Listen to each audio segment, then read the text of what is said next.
Hello, welcome to the Q&A practice of the 200 class. I'm going to start out with some 200 Q&A, and this will be cross-examination, so we will start with the defense. Ready? Mrs. Millbrook, do you recall anything from the recording that was played in this courtroom when you asked several times whether or not your husband was dead or injured? Yes, ma'am, I do. And in response to one of Mr. Phillips' questions, you indicated that that was the first time that you found out that your husband was seriously injured. Is that right? Yes, ma'am, it is to my knowledge. Do you recall having a conversation with a Brent Knox in the Boise City jail? Vaguely, yes, ma'am. Do you recall the date of that conversation? Well, I think it was sometime in November. Do you recall the substance of that conversation with Mr. Knox? Most of it, yes. Do you recall saying, well, they tried to kill Tony. They told me they wouldn't hurt him? Vaguely, yes. I guess I said something along those lines. So you were aware that Tony was seriously injured when you left the house? No. Why did you make that statement to Mr. Knox? Your Honor, I will object to that question as argumentative. Overruled.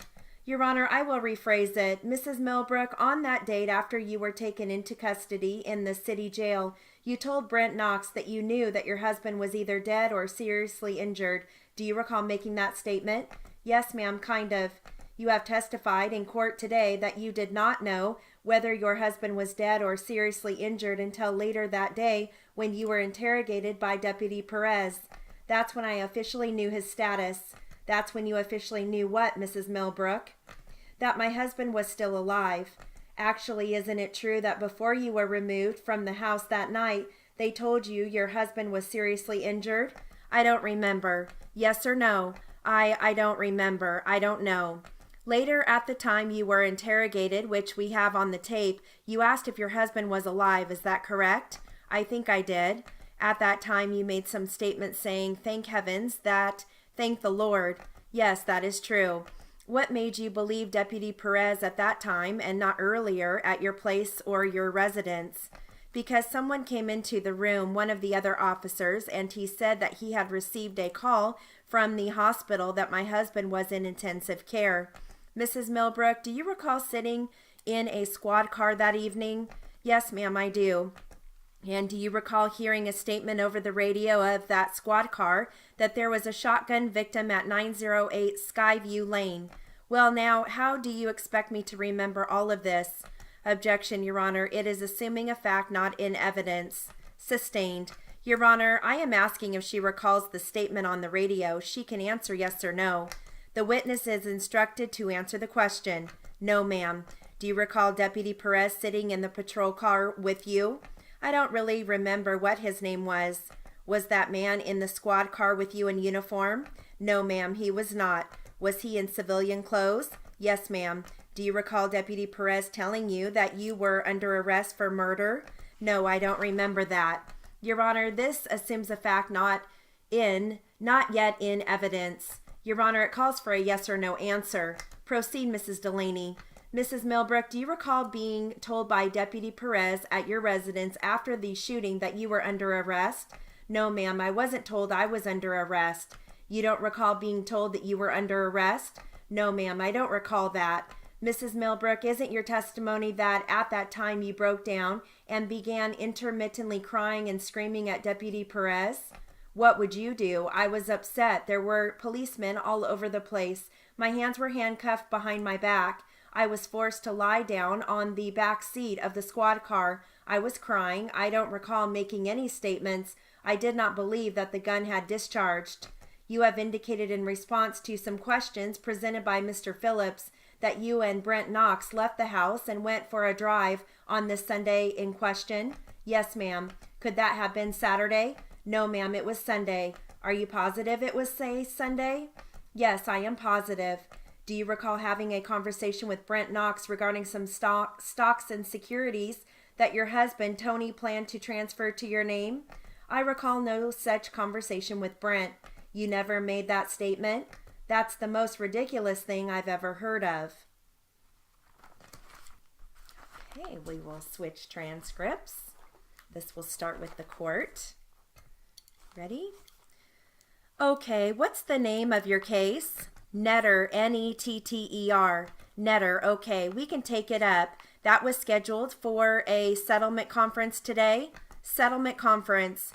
And you haven't been able to accomplish much, I take it? Unfortunately, no, Your Honor. William Anderson, on behalf of the petitioner who is present, they're in mediation right now on those issues. I'm pretty confident that we will resolve it, but I've been kind of confident all along that we wouldn't make it this far, and here we are. What issues? I guess the issue of the loan is a big issue. That's a big issue here. That's about a $120,000 issue right here.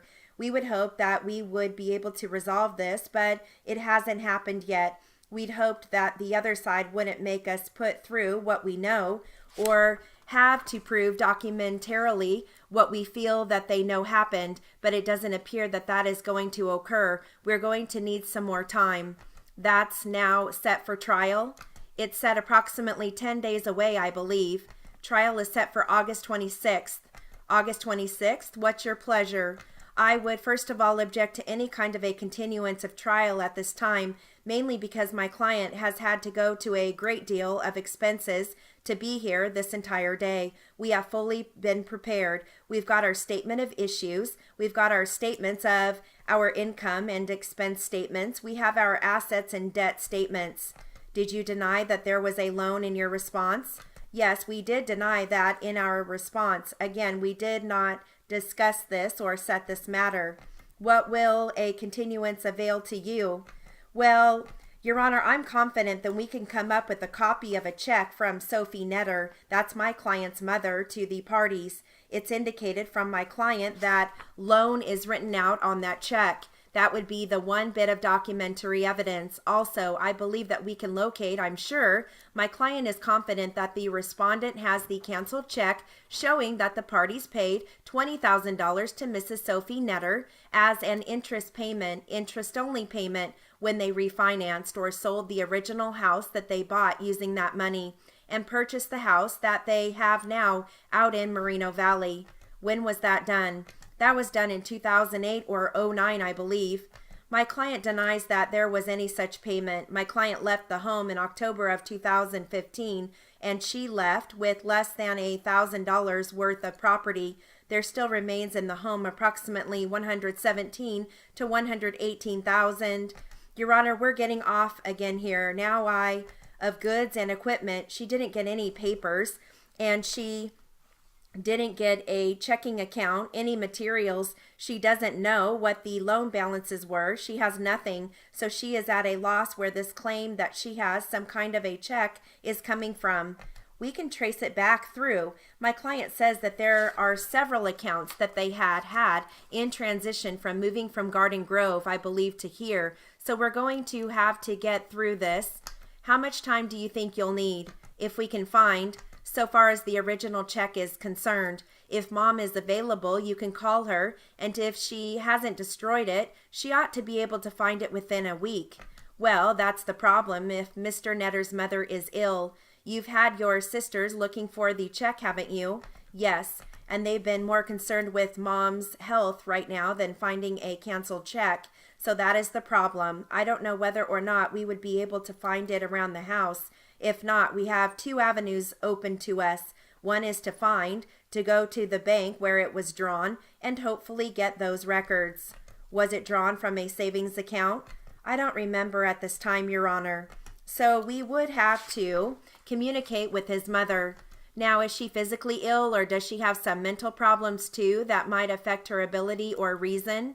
She had heart surgery. She's partially paralyzed. She has some paralysis. She can't speak correctly either. When she had all of the medications, it damaged some of her vocal. She hasn't been back to her own house, I guess now. It's been almost 3 months. She's been living at my sister's house, and they've been alternating care from that point. She's been in and out of hospitals for the last month.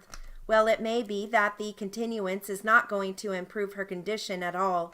Well, I don't know that it would. If not, one thing, maybe she could help us find it. If not, we can find out from the bank that it was drawn on, get a copy of it from the bank there. If that doesn't work, then we can take depositions perhaps.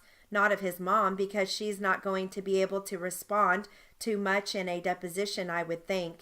It's supposed to improve the voice. The vocal cords are supposed to improve, but it's been now 3 months and she's still at a whisper. But his sister, both sisters were present when this transaction was discussed. Well, she went to both for when my father died. All of this took place afterwards. So she just talked to them regarding circumstances and what should be done as far as the money and whether she should let them renew the loan or what. So if we had to, when was the case filed? We made a filing on April 25th. This is the first date set. So it's about 4 months old, or a little less than 4 months old. We started out with a settlement proposal that was never responded to. We have an interest in getting this thing over too, Your Honor. We are trying to keep the costs down. As far as sitting around today, I advised Ms. Hendrickson that I was sitting today. Here's the concern that I have. Even if I continue it 1 month, for example, your discovery cutoff is what, 30 days prior to trial? So you wouldn't have an opportunity to do any discovery. But the court would waive that, could allow us discovery until that time. We cooperated, we submitted. Wouldn't it be a cheaper cost just to have the sister come out here for trial as opposed to you're going back to the East Coast and paying an attorney to take a deposition? You know. Well, it may be. We've looked into it, and I think we can make arrangements from our side anyway to have the deposition taken. I don't know about flying your sister out here and inconveniencing her as far as for her to testify. I have 2 sisters. Maybe it would be better if we have her here just for the trial as opposed to the deposition. What harm are you going to be occasioned if we continue it, say, a month or 6 weeks? How are you going to be prejudiced? Are you suggesting, Your Honor, in order for me to determine that, are you suggesting that there would be another mandatory settlement conference? No, there doesn't have to be. Just continue it for trial. Okay, we'd be amendable to it.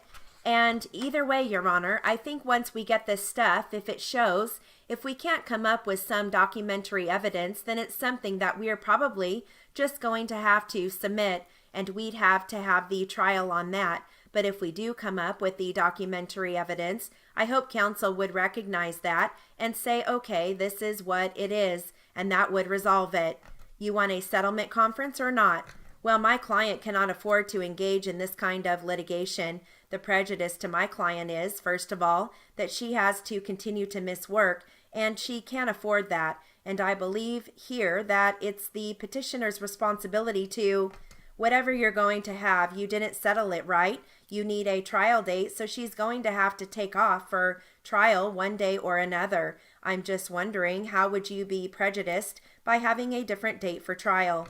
Well, if there's not a second mandatory settlement conference, we wouldn't be prejudiced in that way. However, I do feel by this additional time, what we're doing is giving counsel an opportunity to create evidence, and I'm really concerned about that. This alleged loan took place, it was really a gift, took place back in 2006, and counsel has talked about even the terms of this note, but there's absolutely no information anywhere written.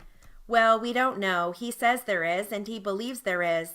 Okay, well, I believe, Your Honor, that 4 months is an adequate amount of time for him to have gotten his evidence together, especially when we answered his petition immediately.